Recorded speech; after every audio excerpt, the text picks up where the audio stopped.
Now then, what if you could make a picture out of all the bits that come out of your stencil? That'd be a bit cool, wouldn't it?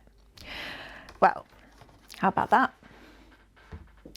So I cut this as a cutting file and it looked lovely, and I left it as a square and it layered up, and you'll see that on the shows. And then I had the waste bits left, which I've shown you in the previous one, where I laid all the petals up and made that three-dimensional one. But then I sat there and thought, well, what about all the waste from the stencil? We need to be able to do something with that. And you can use any kind of alcohol ink, it doesn't matter, because it's going onto plastic. So this is your dough flex, basically. This is the waste dough flex that's left when you've cut your stencil. So you've got a whole myriad of different shapes and sizes and all sorts of different designs, which will be fabulous. But if you're making to sell, that's going to be an amazing, I mean, it could be a one-off, couldn't it? Because you're only going to cut your stencil once, realistically, but people could order off that one. And I think that's really striking. And it's literally alcohol ink dropped on dough flex, and then using the stencil to put the pieces back in, because I'm putting dough flex back into dough flex, not card back into dough flex. So I thought I would show you how to do this, but I'm going to do it with a rose. Now, whether you've got Ranger alcohol inks, Tim Holtz alcohol inks, whether you've got Ink Lily refills, things like that, they will all work. And this is the actual rose stencil with all the pieces still in it. So I've just put them back in so that I know exactly which way up they need to be for me to put the ink on. You can either put the ink on the back side of the dough flex or on the top, it doesn't matter. It looks really shiny when it's dry, and it still looks wet, and you will have to leave this to evaporate thoroughly, because it takes a while where the puddles form for it to evaporate right the way through, because it's on plastic, so it's not absorbing any of that moisture because there's no fibres for it to sink in. But it's a really, really cool technique, and I would do it this way rather than covering a whole sheet and then cutting it on your scan and cut, because you might get bits of ink on your blade and then you've got to start cleaning off a sharp blade. And I just think, you know, as the waste bits, this looks really cool. So let's get started. So I'm just going to put it on black so that you could actually see that the pieces are still in. I'm just going to flip this board over. You could work onto a piece of Yupo or a piece of mirror card. I know you can't see it yet, but you will when I start to put colour on these pieces. So I'm going to pop these pieces out of here like this. And you don't have to keep them in the order that they are. It's a really simple puzzle just to put back together. It's not like doing a proper jigsaw puzzle, because it's obvious where the pieces go, and there's only one of each shape, so it's dead simple. But I'm just doing it this way so that I've got them all the right way up, because there's, like I said before, there's kind of a textured side and a smooth side, and you'll get a different look depending on which side you put it on. On the clearer side, you'll get a smoother look, and on the textured side, it's a little bit duller, because it's like it's frosted. That's what it looks like. So you've got either the clarity of the alcohol ink or the frosted look. So you decide which way you want to do it. And you don't have to decide at this point, because you can put it on one side and then flip it over if you prefer the other side. It just means that your image will be in reverse. So just think about that before you start. I'm going to move those pieces out of the way completely, because they're my stalk and I want those to be green. And I'm going to work on the rose here. And if you don't like getting mess on your hands, or you've just had your nails done and you don't want alcohol ink on your hands going down your nails, because it does happen, then put some gloves on. You need to work, which we're not today, but I will absolutely advise you to work in a very well ventilated room. So open the windows, open the back door, because you do get a vapour. Well, it's not a vape, it's like a smell coming off. It smells like alcohol, basically. So you just need to be aware of that. So I've got 4 different reds, just because I collect alcohol inks. It's one of my things. So I've got watermelon, poppyfield, red pepper, and deception. And the deception is a pearl one. So I'll show you the difference and what happens. So this is as much about the alcohol ink kind of as it is about the stencil. So you've got sublime, which is a pearl one, a meadow and botanical, and then I've got a mixative, which is a copper colour, so this will give you metallic. So I'm going to start, and I don't even really think about what I'm doing. You just literally just put drops on your dough flex and it moves. So you can't really see much at the moment, but as I do that, hopefully, there you go. You can see it just start, I literally do this. I started off doing it like this, but then I struggle doing random. So I just then kind of went like this, and this is why I would say put a piece of Yupo or a piece of Miracard or a piece of acetate underneath, so that you're not wasting your alcohol ink. But I wanted something white behind so that you could see. And can you see how it just starts to move by itself? It's really cool. I could sit and do this for ages. In fact, David Waite, who brought you his signature collection, who's part of the Imagination Crafts team, was down at the house with me when I was prepping this, and he saw this demo and he was like, oh, I need to buy every alcohol ink now. So he's got an order in. It's just quite funny. But the ink lily refills work well too.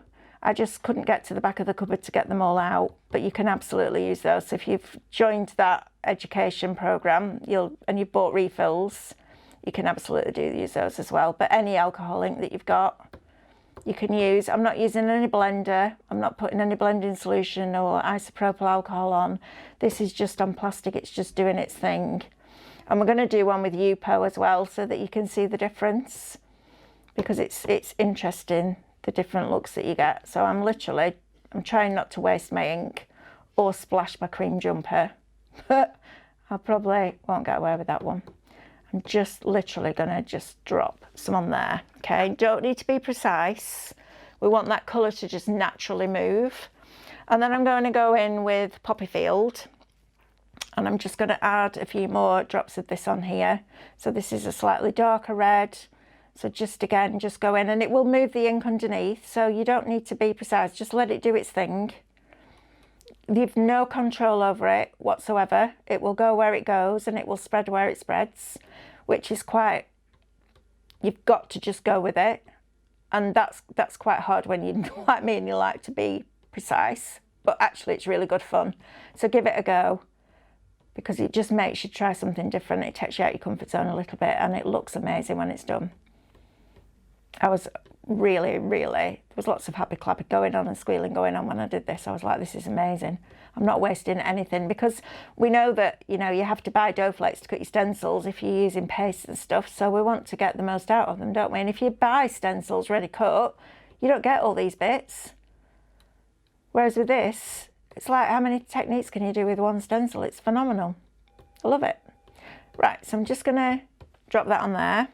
I'm going to put a little bit of pearl on next, because the pearl, if you could see fizz, this is what it would look like.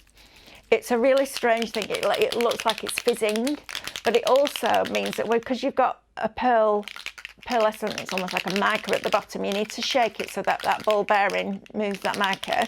It almost holds some of the ink in place, and then when you drop it in, it moves differently. So even if you just buy one pearl one, just try it, because it's really cool. And then I'm just going to drop a little bit of this on, and you can see that will just move again. So you're creating, if you've ever seen somebody do an acrylic pour, it's a little bit like that, because it creates cells, but it's not as messy as that. Unless you want it to be, of course. And then you can get straws and start blowing the ink, and you can get like these puffer things that puff the ink, and it's just, yeah, it's amazing. So I'm just trying to now just put it where I want it, just to fill it in, so I'm not just using loads of ink for the sake of it. Like this. And then you must leave it to evaporate, because you've got quite a lot of ink on here. Don't be tempted to pick it up and tip it, because what will happen is it will just flow down the plastic, because it's nothing to go into. So it'll just flow down, it will just look like you've got runs of ink, which if that's what you want is another technique in itself. But if it's not what you want, if you want to keep it quite, cell-like, then this is where, and you'll get to a stage where you look at it and you think, oh, this looks awful. Go with it, because once it's dry, it looks phenomenal. Because darker areas, like thicker areas, will dry darker, thinner areas will dry lighter. Depending on what colour card you put it on, it will look different. It's just great fun, to be honest. It really is great fun. And again, it looks really random at the moment, because I've got bits all over that are not in the shape of the rose, but when you imagine when you put this back into that stencil and then take the outside bit away and you've got this on your card, it's going to look fabulous. So while that's drying, I'm going to bring the greens in now, and I'm going to do my stems. making sure that they're all the right way around. And I'll go in with, let's go in with Botanical first of all. You can test them on a little bit of plastic, a bit of Duraflex first. Maybe you've got a little bit of spare bit left over. You can just test it and see what colours are what. But I just put it on because you've no control over the blend. It will just go it will just do what it wants to do. I just kind of put them down randomly. I'm just having a nice time, really. That's what it's all about. So that's quite a grass green. This is called Meadow. So this is a little bit yellower again. And again, on smaller pieces, it's just going to want to kind of gather. So get a pearl and just knock it on there to get that ball bearing going. Give it a really good shake. And there you go. You can hear it's constant, that ball bearing now, and then you're ready to go. And actually, I haven't done too bad. I haven't wasted much at all. So I'm quite pleased with that. But look what happens when I drop that pearlescent on. I'm going to drop it. Look. You see how it moves it? It's really cool, that, isn't it? I love it. If you've never tried alcohol inks before, try them because they are brilliant. And you don't need a lot of colours. I have this serious issue that if I buy a colour of ink or a colour of a pen, I have to buy all the colours. I can't have one missing because it will, yeah, I'm not good at things like that. I used to love it when you had your new term at school and you got your new pencils and you opened that tin, you could smell the wood and they were all the same length. And then so as soon as you started to sharpen them, it was like, that's just me, just weird like that. Right, I'm going to add a little bit of this copper in now. And you don't have to do it in any particular order, but I do like adding a little bit of metallic because I think it just makes a difference it makes it look a bit more elegant, I think, and sophisticated. And because we're doing a red rose, I want it to be a bit more grown up. So I'm just adding, and this won't move as much because it's a thicker consistency. So it kind of stays where you drop it. It moves a little bit, and if you put ink on top of it, it will move. But if you just leave it like this, it will spread, but it won't disperse in the same way that the regular alcohol inks do, because it's just a heavier, so it almost drops.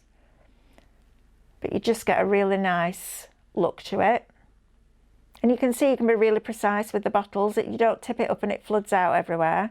Put a little bit on this, on here as well, just a tiny amount, just down here. Like that. Just to add that in so it's not like, doesn't stand out like a sore thumb when you've done it. And then I'll move that to one side and let it dry. I can see there's a little bit here that's quite pale. So I could go back in and add a little bit of watermelon in there, which is a red. So if you find places that are a little bit too light, I don't mind it, but I just don't want it that much. You can then just literally touch it and it will just fill in those places for you. So a drop will disperse more than just touching it on your dough flex. So you can be really quite precise with it at this point if you want to. I'm not somebody that is good with white space. I'm learning, I'm getting better. And it's not that I don't know what to do with it. I'm just a bit like, I think because I come from a scrapbook background, I like things to be full of colour. That's just the way that I've learnt, but I am trying to be good with white space. It's just a learning curve, isn't it? You find what you like and that's good. That's it. Right, so I'm going to pop that one to one side, and that I will leave for probably about 10-15 minutes to evaporate. You can move it slightly if you want to, but don't just go grab a piece and hold it up because you'll lose what you've created. If you find, I'm going to go completely against what I've just said now, but if you find that you've got one that just looks really dark because you've got a lot of ink on, and this is the tricky bit without trying to get it on my nails because otherwise my nails are going to look shocking for the rest of the day, just kind of move it around a little bit. Let some of it drop off like that, but then just swirl it around. And it looks really dark, but actually it will dry lighter.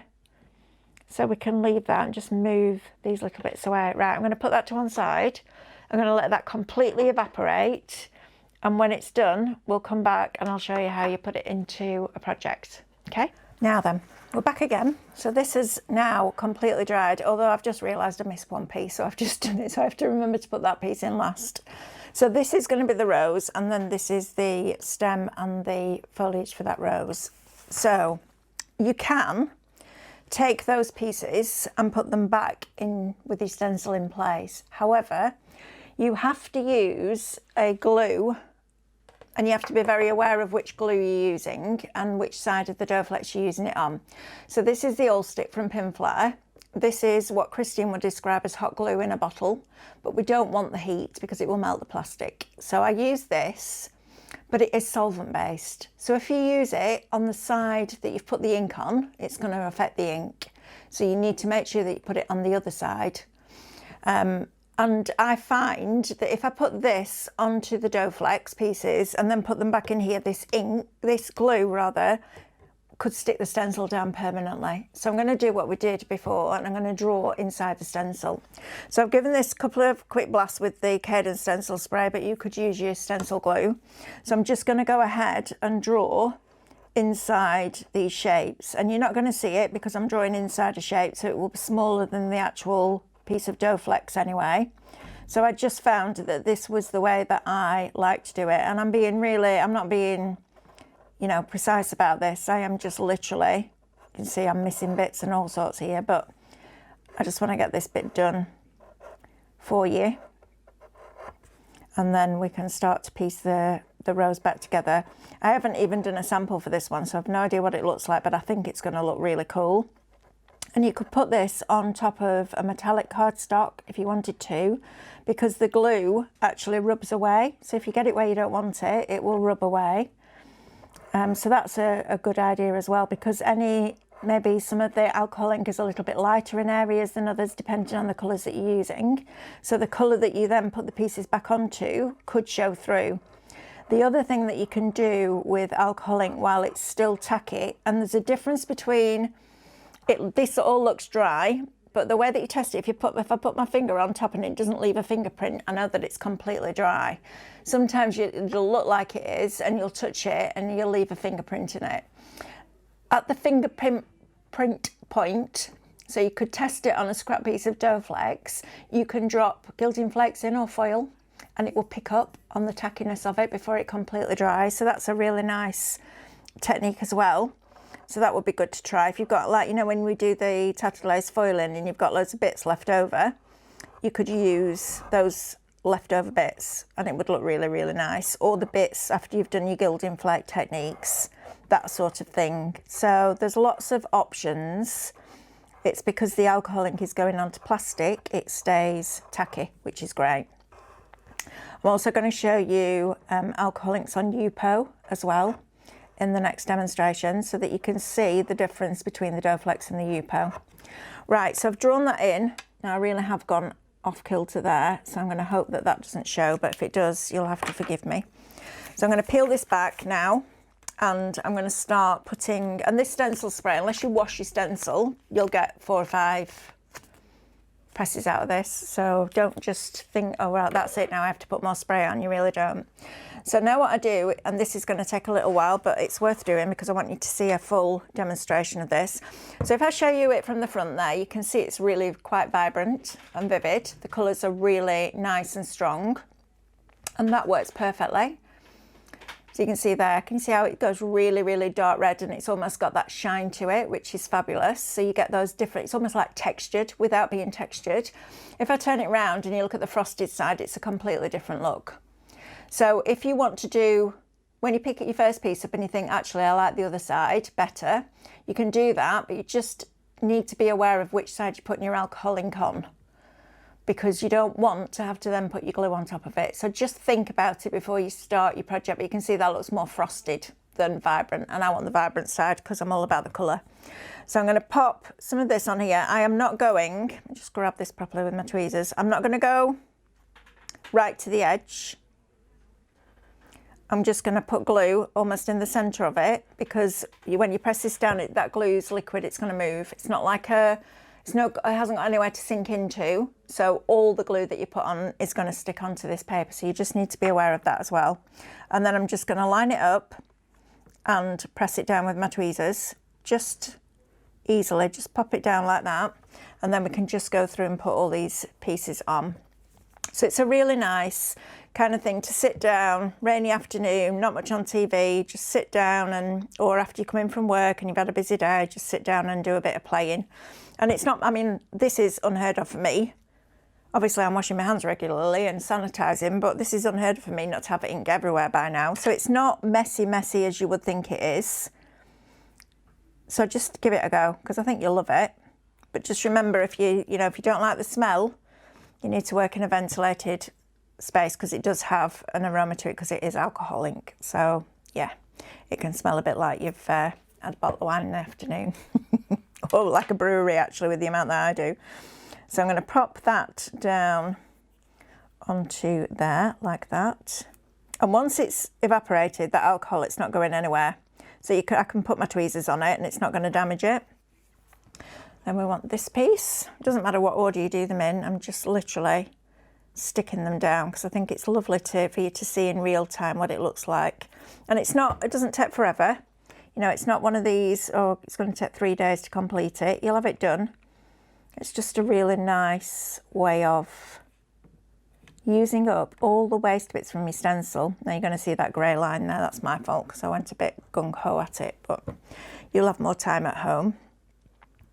And just even on your smaller pieces. And I find it easier to put the glue onto the dough flex rather than putting it into the shape, because some of the shapes are quite small, quite random.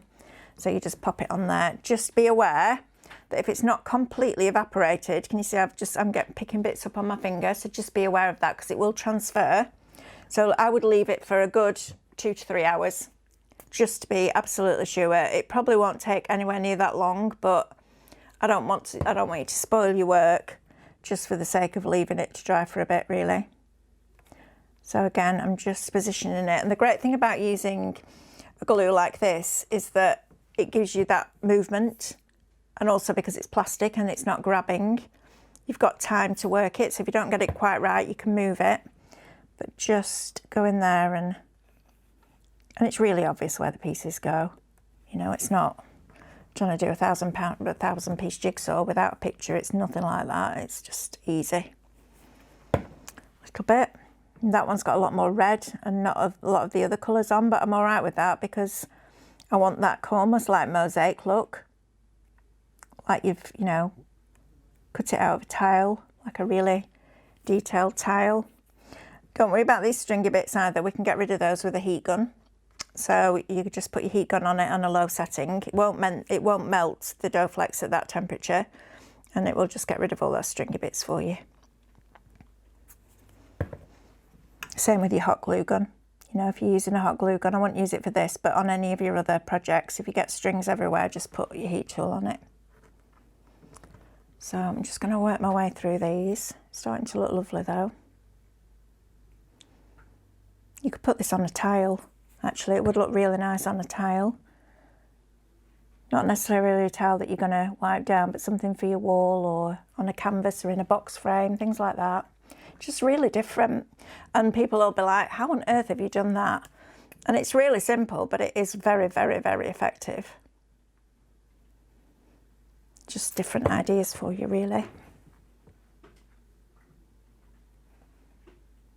Right, so I'm just going to press that down gently. Come on, monkey, there you go. So just building up that picture. Get your music on in the background, get yourself a cuppa, sit there and just enjoy putting it back together.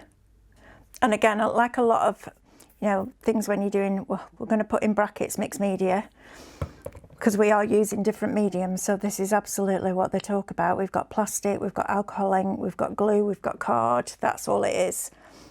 It's a nice way of just dipping your toe into it and doing something that you wouldn't normally do with paper. You could do this with paper, absolutely you could. You wouldn't put alcohol ink on, but you could cut it out of a patterned paper and then put the paper pieces back together.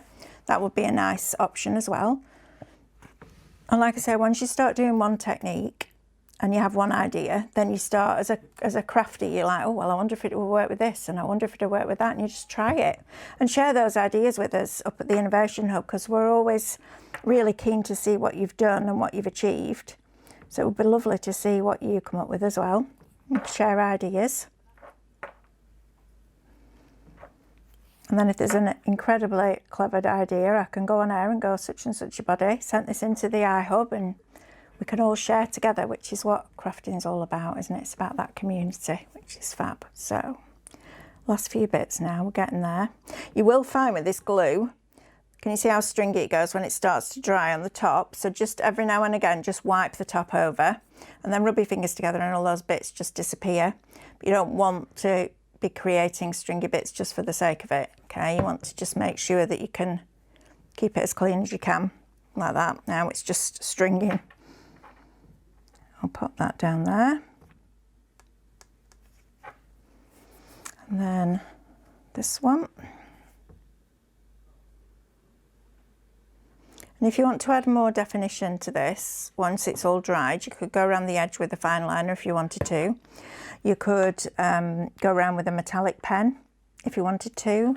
You could do this. This would actually look really dramatic on black. It would look lovely. Put it on your mirror card. I'm just going to check to see if this piece is dry. I think we'll get away with it. You know, just try it on different mediums. Alcohol ink looks really good on mirror card, actually. It reacts in a different way, but it moves, and it just look really cool. And also hand sanitizer, you know, just get some hand sanitizer on your hands and just flick it like that, because it's alcohol, it will react. So just have maybe an afternoon playing around with your stencils and your different mediums, see what happens. Right, so I'm just going to put the stalk in now, and everything, florals always looks better with the foliages in. I've got quite a lot of the copper on here, which I quite like. I think it just adds, it brings the copper from up here down here, so we're creating that balance. So just, you know, choose your favourite colours and just have a play. Just knock that glue down, because it's getting a bit, you need to make sure you've got a good flow going on this glue, otherwise it just strings because there isn't enough of the liquid coming out. Okay, see, I've been getting, look at this state of my tweezers. I've been getting gilding wax out of the pot with my tweezers yesterday. I am so messy. I'm not as bad as Stephanie though, I have to say. When she's crafting, she'll use anything.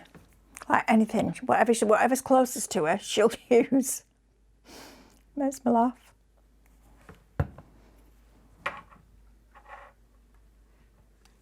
So that's gonna go there. Last piece.